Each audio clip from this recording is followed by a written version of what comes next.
কিয়ামতের অনেকগুলি আলামত, তার ভিতরে প্রথম আলামত হলো পূর্ব দিক থেকে একটা আগুন আসবে। কোন দিক থেকে? জাপান থেকে। জাপান থেকে আগুনের কুণ্ডলী বের হবে।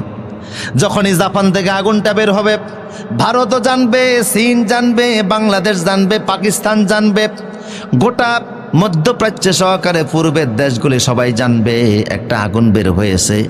এই আগুন নিবানোর মতো ক্ষমতা পৃথিবীর কারো থাকবে না। এখন আগুন লাগলে নিবানো যায়।